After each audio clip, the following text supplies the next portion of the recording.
How do you approach your broadcast like this, Al? I know you've done 10 of them, but I'd love to get inside your skull as to what happens for you on a Super Sunday here in Minnesota. You know, Chris Collinsworth and Michelle DeFoy and our whole crew, we know about everything there is to know. So we have 18 gazillion things we can talk about, stories, statistics, you name it. But, Rich, I've always felt, and Chris feels the same way, and Michelle as well, let the game start. See where the game is.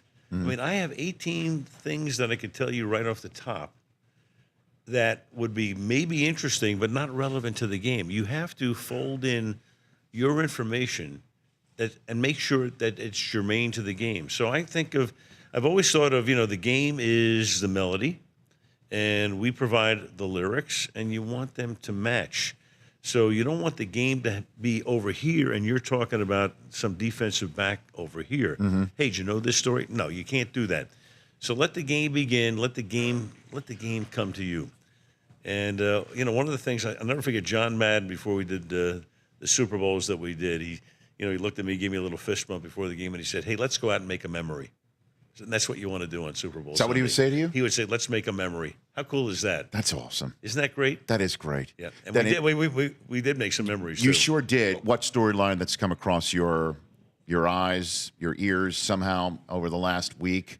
Obviously, you called the Eagles beating the Falcons. You've seen them. You obviously know the Patriots inside and out. That said, which one do you think, of all the storylines that you've heard this week, that you're eager perhaps to tell people about on Sunday? You got to tune in, man. Okay. It's like I can't give you the whole list right here, but I think one of the things, obviously, with Philadelphia, yes, is they look so good. They're on top of so many of the power rankings going into December. Yes. Wentz gets hurt.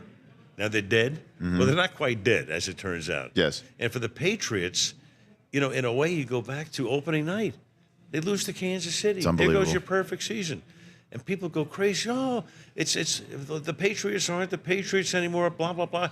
Then they lose to Carolina. So they're 2-2, and there's such an overreaction to all of that. Same thing in 2014. Remember they get beaten in Kansas City on the Monday night. This is in 2014. The papers are calling for Garoppolo in 2014. Come on. I know. It's crazy. It is kind of crazy. The Rich Eisen Show, weekdays at noon Eastern on Audience.